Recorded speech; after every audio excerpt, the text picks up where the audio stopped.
US Fed reserve meeting schedule பண்ணியிருந்தாங்க. April 28 and April 29. அதாவது இன்னைக்கு ஏப்ரல் 29 மீட்டிங் முடிஞ்சோனே இன்ட்ரெஸ்ட் ரேட் பத்தி அப்டேட் நான் உங்களுக்கு அடுத்த வீடியோ சொல்றேன்.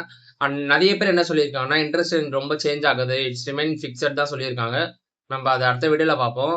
அண்ட் அடுத்த கம்பெனி பார்த்தீங்கன்னா, எக்ஸேவர் டெக்னாலஜிஸ். இவங்க வந்து ஒரு ஷேருக்கு வந்து ₹8.5 டிவிடெண்ட் அனௌன்ஸ் பண்ணியிருக்காங்க. அண்ட் இவங்க ரெக்கார்ட் டேட் என்னன்னு ஃபிக்ஸ் பண்ணியிருந்தாங்கன்னா, மே 5 ஃபிக்ஸ் பண்ணியிருக்காங்க. அடுத்த கம்பெனி ட்ரெண்ட் லிமிடெட் நம்ம டாட்டாவோட கம்பெனி தான். இவங்க வந்து ஆல்ரெடி போனஸ் பத்தி அனௌன்ஸ் பண்ணியிருந்தாங்க.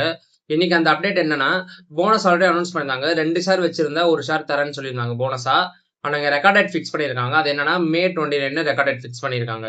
அண்ட் அடுத்து பார்த்தீங்கன்னா, அல்ட்ராடெக் சிமெண்ட் இவங்க Q4 ரிசல்ட் அனௌன்ஸ் பண்ணியிருந்தாங்க. அண்ட் டிவிடெண்டும் அனௌன்ஸ் பண்ணிட்டாங்க. ஒரு ஷேருக்கு வந்து ₹240 டிவிடெண்ட் அனௌன்ஸ் பண்ணியிருக்காங்க. அடுத்த கம்பெனி பார்த்தீங்கன்னா, ஏயு ஸ்மால் ஃபினான்ஸ் பேங்க் இவங்க Q4 ரிசல்ட் அனௌன்ஸ் பண்ணியிருந்தாங்க. நெட் ப்ராஃபிட் பார்த்தீங்கன்னா 831 க்ரோஸ் பண்ணியிருக்காங்க. அண்ட் அவங்க இயர் ஆன் இயர் பார்த்தீங்கன்னா கிட்டத்தட்ட 65% கிட்ட ஏறி இருக்கு. அண்ட் இவங்க டிவிடெண்டும் அனௌன்ஸ் பண்ணியிருக்காங்க. ஒரு ஷேருக்கு வந்து ₹1 அனௌன்ஸ் பண்ணியிருக்காங்க. அண்ட் பந்தன் பேங்க் பார்த்தீங்கன்னா டிவிடெண்ட் அனௌன்ஸ் பண்ணியிருக்காங்க. ஒரு ஷேருக்கு வந்து 1.50 அனௌன்ஸ் பண்ணியிருக்காங்க.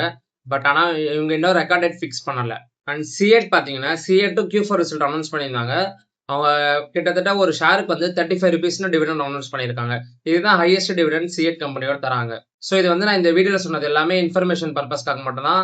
எந்த ரெக்கமெண்டேஷனும் கிடையாது. லைக் இன்ஃபர்மேஷன் மட்டும் தான் நான் ஷேர் பண்ணியிருக்கேன்.